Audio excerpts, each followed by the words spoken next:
নমস্কার, আমি অর্পিতা আর আমার চ্যানেলে আপনাদের সকলকে স্বাগত।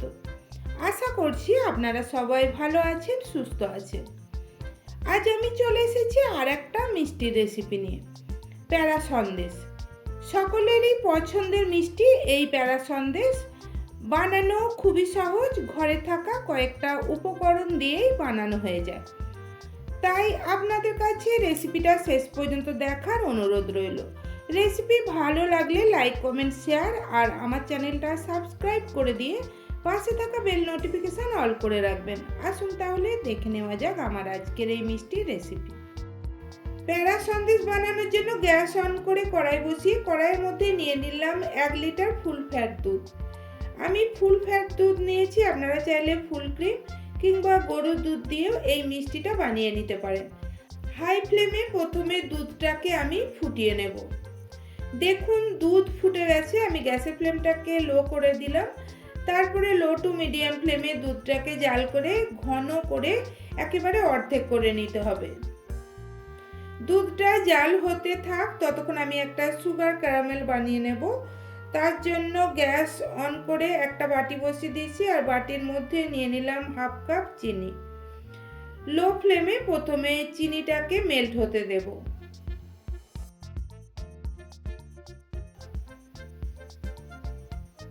চিনি মেল্ট হয়ে গেছে, অর্থাৎ ক্যারামেল আমার রেডি হয়ে গেছে। আমি গ্যাস অফ করে দিলাম। তারপরে এটাকে আমি দুধের মধ্যে ঢেলে দিলাম। ঢেলে দেওয়ার পর এটাকে ভালো করে নাড়াচাড়া করে দুধের সাথে মিশিয়ে নিতে হবে। দেখুন দুধের সাথে মিশিয়ে নেওয়া হয়ে গেছে। এই সময় আমি দুধের মধ্যে দিয়ে দিলাম দুটো ছোট এলাচের গুঁড়ো। ছোট এলাচের গুঁড়োটাকেও ভালো করে দুধের সাথে মিশিয়ে নেওয়ার পর লো টু মিডিয়াম ফ্লেমে দুধটাকে জাল করে আরও কিছুটা ঘন করে নিতে হবে।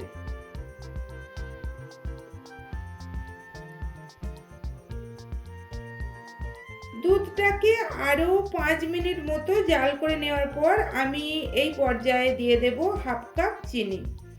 অর্থাৎ আমি হাফ কাপ চিনি দিয়ে সুগার ক্যারামেল বানিয়েছিলাম আর হাফ কাপ চিনি দুধের মধ্যে দিলাম।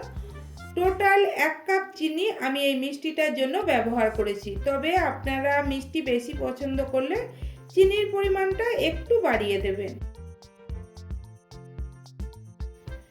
আবারও 2-3 মিনিট জাল করে নেওয়ার পর দুধটা দেখুন অনেক ঘন হয়ে গেছে।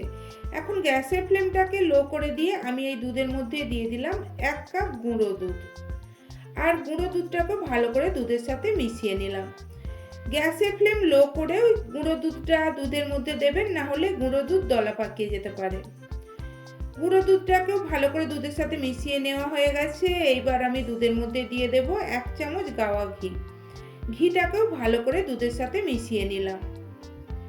তারপরে লো ফ্লেমে এই মিশ্রণটাকে আবারও 5-6 মিনিট জাল করে নেব, যতক্ষণে না এটা একেবারে ঘন শুকনো শুকনো হয়ে যাচ্ছে আর এটা একটা ডো ফর্মে এসে যাচ্ছে।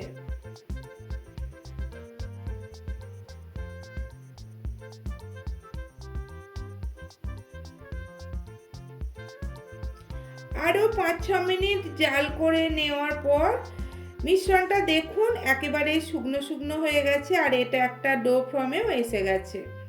অর্থাৎ মিষ্টির মিশ্রণ আমার রেডি হয়ে গেছে। আমি গ্যাসটাকে অফ করে দিলাম। তারপরে এই মিশ্রণটাকে আমি একটা প্লেটে তুলে নেব। আর এই মিশ্রণটাকে প্লেটে তুলে নেওয়ার পর এটাকে আমি 15 মিনিট মতো ঠান্ডা হতে দেব। 15 মিনিট পর মিষ্টি মিশ্রণটাকে আমি আরেকবার ভালো করে মেখে নিলাম।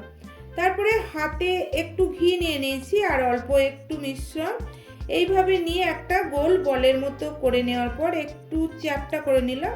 তারপরে বুড়ো আঙুল দিয়ে এইভাবে একটু প্রেস করে নিলাম। দেখুন একটা প্যারা সন্দেশ আমার রেডি হয়ে গেছে। আমি এইভাবে বাকি প্যারা সন্দেশগুলোকেও বানিয়ে নেব। বন্ধুরা, আপনারাও যে কোনো অনুষ্ঠান কিংবা পূজা পার্বণে এইভাবে প্যারা সন্দেশ বাড়িতে বানিয়ে নিতে পারেন। খেতে কিন্তু ভীষণই সুস্বাদু হয়। আর যেসব বন্ধুরা আমার চ্যানেলকে সাবস্ক্রাইব করেছেন তাদের অনেক অনেক ধন্যবাদ। যারা এখনও করেননি তাদের কাছে চ্যানেলটাকে সাবস্ক্রাইব করে নেওয়ার অনুরোধ রইল। তাহলে কেমন লাগলো আমার আজকের এই প্যারা সন্দেশের রেসিপি? যদি ভালো লাগে বাড়িতে অবশ্যই বানিয়ে দেখবেন। বাড়িতে বানিয়ে থাকলে কমেন্টে আমাকে জানাবেন কেমন হয়েছিল। আজকের মতো রেসিপি এখানেই শেষ করলাম। আপনারা সবাই ভালো থাকবেন, সুস্থ থাকবেন। ধন্যবাদ।